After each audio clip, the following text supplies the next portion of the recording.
تخيل شاب راجع بيته بعد يوم طويل من الشغل، فاتح الباب ومستني يسمع صوت أمه وأخته زي كل يوم. لكن اللي شافه كان كابوس عمره ما يتخيله. البيت كان ساكت بشكل مخيف، ولما دخل الأوضة لقي جثثهم مرمية على الأرض. لكن الصدمة الحقيقية ما وقفتش هنا. لما الشرطة وصلت وبدأت تحقق، بدأت أسرار كتير تطلع للنور. حاجات ما كانش يعرفها عن أمه وأخته، أسرار كانت مستخبية في الظل وهزت كيانه أكتر من الجريمة نفسها. إيه اللي حصل وإيه الأسرار دي؟ تابع معايا وهتعرف الحقيقة اللي قلبت حياة الشاب رأسا على عقب. حابب تعرف قصة نجلاء وبنتها؟ خليك معانا في القصة الكاملة.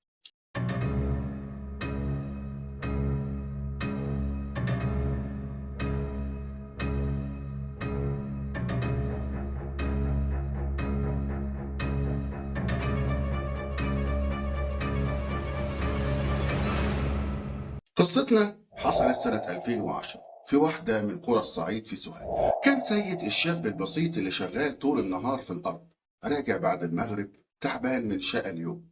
الشمس كانت خلاص بتغيب والجو في القرية هادي زي كل يوم. سيد وهو ماشي ناحية بيته كان مستني يشم ريحة الأكل اللي أمه دايما بتطبخه ليه، ويسمع صوت ضحكة أخته الصغيرة اللي كانت بتهون عليه تعب الدنيا كلها. لكن النهاردة كان مختلف. لما فتح باب البيت حس بحاجة غريبة. البيت كان ساكت بشكل مخيف. دخل سيد ولقي منظر هز كل كيانه. منظر شيب شعر راسه في لحظة. أمه وأخته مرميين على الأرض، جثث باردة من غير روح. الدم كان مغطي المكان وعينيهم مغمضة كأنهم في سكون مرعب. الصدمة كانت أكبر من إن هو يستوعبها. الدنيا لفت حواليه، ما كانش قادر يتحرك أو ياخد نفسه. رجليه ما بقتش شايلة جسمه. وقع على الأرض جنبهم وهو بيصرخ: يما، يا أختي. حس إنه الحلم اتحول لكابوس. ولما جت الشرطة بدأت التحقيقات، وكل ما يغوصوا أكتر في الموضوع أسرار غامضة بدأت تطلع للنور. أسرار عن حياة أمه وأخته كان سيد آخر واحد يتخيلها. كل خطوة في التحقيق كانت بتهدم فكرة في باله، تفتح قدامه أسئلة أكتر. يا ترى إيه الأسرار اللي كانت مستخبية، وليه حياتهم انتهت بالشكل ده؟ القصة بتاخد منحنى غريب مع بداية التحقيقات. لما الشرطة وصلت بدأوا يحققوا في المكان بعناية شديدة. المحمل الجنائي حضر بسرعة، ابتدوا ياخدوا البصمات ويصوروا كل حاجة، وبعدها نقلوا جثث الأم والأخت لمشرحة المستشفى عشان التشريح. أول واحد اتحقق معاه كان سيد وهو في حالة انهيار تام. قاعد قدام الضابط بيحاول يستجمع كلامه، عينيه مليانة دموع وهو بيقول: أمي كانت أطيب الناس، مفيش زيها في الدنيا، طول عمرها تعبانة عشاننا. وأختي نجلاء كانت بنت الكل بيحلف بأخلاقها. دي كان قلبها أبيض والكل في البلد عارف إن هي ملاك ومؤدبة. الضابط هنا بدأ يسأله: طب مين بيجي عندكم من قرايبكم؟ في حد عنده مثلا مشاكل معاكم؟ سيد رد وهو باين عليه الارتباك: لا، مفيش حد بيجي غير ابن خالي فتحي، ده كان جاي عندنا الفترة اللي فاتت عشان خاطب أختي نجلاء. الضابط كتب الكلام ده بسرعة وقال له: ابن خالك ده كان في أي حاجة غريبة بينه وبين نجلاء؟ سيد هز راسه عادي وقال: كان في بينه وبينها مشاكل بسيطة زي أي خاطبين، لكن مفيش حاجة كبيرة. ده حتى بيحبها وكانت علاقتهم كويسة مع بعض. بس الضابط ما سابش الموضوع بسهولة وابتدى يحس إن في حاجة مش مفهومة. ابن الخال ده لازم يتجاب ويتحقق معاه فورا، خصوصا إنه آخر حد كان بيتردد على البيت. الضابط هنا شاور لزمايله وقال له: هاتولي فتحي ابن خالد الضحايا، لازم نعرف قصته ايه مع نجلاء. لما الشرطة قررت تستدعي فتحي ابن خال سيد وراحوا على بيته عشان يجيبوه للتحقيق، اكتشفوا انه مش موجود. امه قالت ليهم ان فتحي كان ساب البيت من بالليل ومحدش شافه من وقتها. الموضوع بدأ يقلق اكتر. لما الشرطة قررت تستدعي فتحي ابن خال سيد، راحوا على بيته عشان يجيبوه للتحقيق، اكتشفوا انه مش موجود. امه قالت ليهم ان فتحي كان ساب البيت من بالليل، محدش شافه من وقتها. الموضوع بدأ يقلق اكتر لما قعدت توصف ليهم حالته لما رجع البيت اخر مرة. قالت: لما رجع كان شكله غريب، هدومه كانت متبهدلة وكأنه كان متعارك مع حد، وشه فيه جروح صغيرة وكأنه اتخانق. الشرطة هنا بقت شاكة أكتر في فتحي. غيابه عن البيت في نفس توقيت الجريمة وكمان رجوعه بالحالة دي خلاهم يحطوه في أول لائحة المشتبه فيه. الضابط سألها يعني إيه بالظبط اللي حصل، هو كان فين وهل قالك كان بيتعارك مع مين؟ أمه ردت وهي باين عليها الارتباك، ما قالش حاجة، كان متعصب، ولما سألته قال لي إن هو كان مع أصحابه وخرج بعدها وما رجعش تاني. الضابط ابتدى يشم ريحة جريمة متخططة خصوصا مع غياب فتحي فجأة. بدأوا يدوروا على أي حد شافه أو يعرف هو راح فين. عرفوا من بعض الجيران إن هو كان دايما عنده مشاكل مع نجلاء في الفترة الأخيرة، كانوا بيتخانقوا على حاجات صغيرة، لكن كان شكله بدأ يبان عليه إن هو مضغوط وعصبي جدا. الضابط قال لزمايله إحنا لازم نلاقي فتحي، غيابه في التوقيت ده وحالته اللي رجع بيها البيت كلها حاجات بتقول إن فيه سر كبير مخبي ورا الموضوع ده، لازم نعرف هو كان فين بالليل. لما الشرطة بدأت البحث عن فتحي كانوا بيتحركوا بسرعة، لكن في نفس الوقت جه تقرير المعمل الجنائي اللي كشف تفاصيل مرعبة عن الجريمة. التقرير أكد أن الأم وبنتها نجلاء اتضربوا على دماغهم بحاجة تقيلة زي شومة أو عصاية كبيرة، واللي زاد الطين بلة إن اللي ضربهم كان أشول، يعني بيستخدم إيده الشمال، وهي حاجة ما كانتش متوقعة. التقرير كمان كشف حاجة خطيرة تحت ضوافر نجلاء، لقيوا بقايا جلد بشري. الجلد ده كان خفيف وده دليل واضح ان نجلاء حاولت تدافع عن نفسها، مسكت الشخص اللي كان بيهاجمها وشدته من جلده قبل ما تتقتل. الشرطة كانت متأكدة ان الجلد ده لازم يكون من المجرم وده ممكن يساعدهم يوصلوا للحقيقة. الضابط قال بصوت ضخم كده اللي حصل هنا كان اعتداء بشع، والشخص اللي عمل كده كان ناوي يخلص عليهم بأي تمن. دلوقتي معانا دليل ان الجاني كان بيستخدم ايده الشمال، وكمان فيه جلد تحت ضوافر نجلاء وده دليل قوي على الجريمة. التقرير ده خلى الضابط يزيد من ضغطه على فريق البحث، لأن كل الأدلة بدأت تتجمع حوالين شخص واحد، فتحي. غيابه عن البيت وجروحه اللي ممكن تكون محاولته للدفاع عن نفسه ضد نجلاء وحالته لما رجع، كل ده بيقول إن في حاجة مريبة. البحث عن فتحي بقى الأولوية الأولى، والضابط قال لزميله لازم نلاقيه قبل ما يهرب بعيد، لأن كل دليل بيقول إن هو اللي ورا الجريمة دي، والجلد اللي لقيناه تحت ضوافر نجلاء هيثبت لينا ده بشكل قاطع لما نمسكه. بعد يومين من البحث المكثف الشرطة أخيرا قدرت تمسك فتحي وهو بيحاول يهرب ويسافر على القاهرة بالقطر.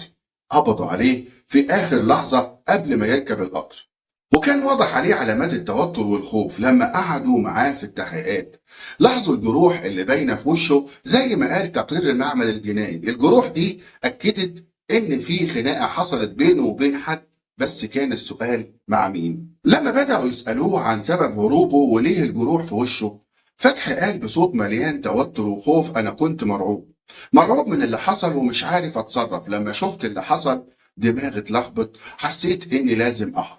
الضابط قال له بحدة تهرب ليه يا فتحي؟ اللي يهرب يبقى مذنب، الجروح دي منين؟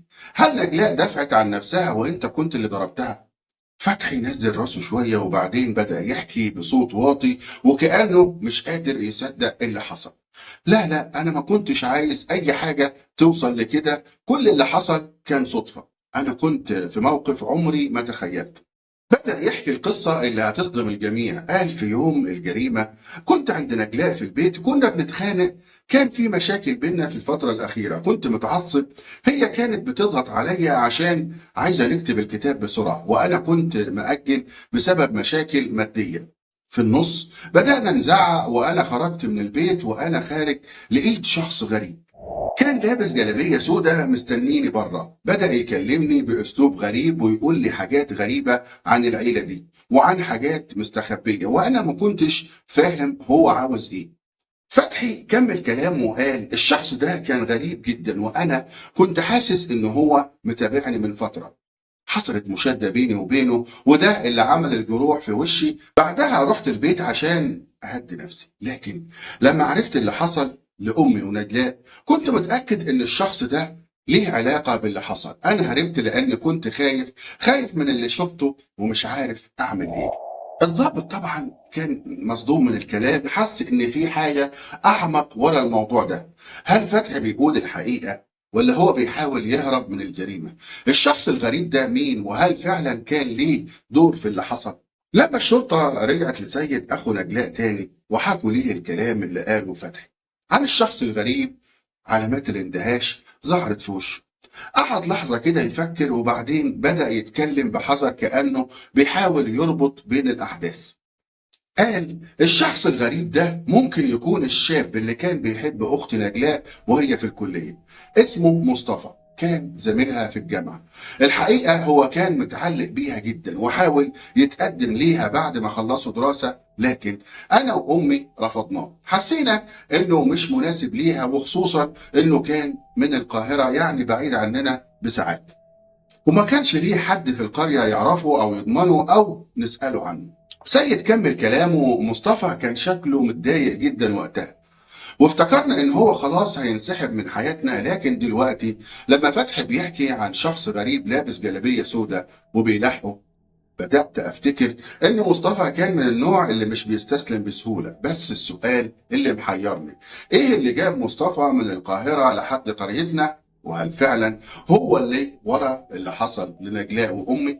الضابط هنا سأل سيد بتركيز، هو مصطفى كان آخر مرة اتواصل مع نجلاء امتى؟ سيد رد، من فترة طويلة، بعد ما رفضناه ما سمعناش عنه أي حاجة. نجلاء كملت حياتها واتخطبت لابن خالنا فتحي، وما كانش فيه أي إشارة إنه لسه بيفكر فيها. الشرطة بدأت تفكر في احتمالات جديدة. هل مصطفى فضل يراقب نجلاء من بعيد؟ وهل رفض أهلها ليه كان سبب في إنه يرجع ينتقم بعد كل السنين دي؟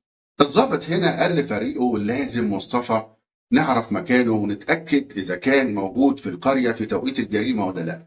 هنعمل تحريات في القاهرة ونشوف إذا كان ليه علاقة بالجريمة دي أو أي أثر ليه في الفترة الأخيرة في القرية. سيد كان معاه عنوان مصطفى في القاهرة، وفعلا الشرطة راحت وجابته للتحقيق. في البداية مصطفى كان بيلف ويدور في كلامه، مش عايز يعترف بأي حاجة. فضل يومين يحاول يخرج نفسه من الشك، لكن مع الاستمرار في الضغط عليه انهار في الآخر وقرر يحكي الحقيقة اللي قلبت كل حاجة رأسا على عقب. مصطفى اعترف انه بعد ما تقدم لنجلاء ورفضته عيلتها فضل متعلق بيها وحاول يكلمها كذا مرة، لكن لما مفيش رد منها قرر انه يروح بنفسه للقرية عشان يشوفها. لبس جلابية صعيدية وشال على راسه علشان محدش يعرفه بسهولة. ولما وصل عند البيت بالصدفة شاف فتحي خارج منه. بدأ يتكلم معاه بكلام سيء عن نجلاء، يحاول يشككه فيها وفي أخلاقها، لكن فتحي ما سكتش وحصلت بينهم خناقة كبيرة. في النهاية مصطفى جري من الخوف وفتحي رجع البيت عند أمه. لكن مصطفى ما قدرش يسيب الموضوع كده، لف حوالين البيت شوية وقرر إن هو لازم يدخل البيت، بس دخل من الشباك لما اتأكد إن فتحي مشي. لما دخل البيت شافته نجلاء وأمها وابتدوا يصرخوا لما عرفوا إن هو مش حد غريب وإن هو مصطفى. كان في حالة من الذعر وخاف إن صراخهم ده يجيب الجيران أو الشرطة، فحاول يهديهم ويقول لهم أنا جاي أصلا علشان أتقدم لنجلاء تاني. لكن لما الموضوع خرج عن سيطرته وبدأوا يصرخوا أكتر لأنه داخل من الشباك، مسك شومة كانت موجودة في البيت ضربهم ضرب نجلاء هنا وأمها بكل قوته. باعترافه هو قال فعلا أنا أشول وضربتهم بإيد الشمال. بعد الاعتراف الصريح ده مصطفى اتحول للمحاكمة، والمحاكمة هنا استمعت لكل الأدلة ومن بينها تقرير المعمل الجنائي والاعترافات اللي أدلى بها مصطفى. في النهاية اتحكم عليه بالإعدام شنقا جزاء على جريمته البشعة اللي راح ضحيتها أم بريئة وبنت شابة كانت بتستعد لحياة جديدة، وطلعت عليهم إشاعات كبيرة جدا بعد موتهم. الحكم كان بمثابة العدالة المنتظرة لعيلة سيد، لكنه ما قدرش يمحي الألم اللي خلفته الجريمة. هنا خلصت قصتنا، بس القصص لسه ما خلصتش. وكان معاكم عمرو سليمان، في أمان الله، وأشوفكم على خير في قصة جديدة. مع السلامة.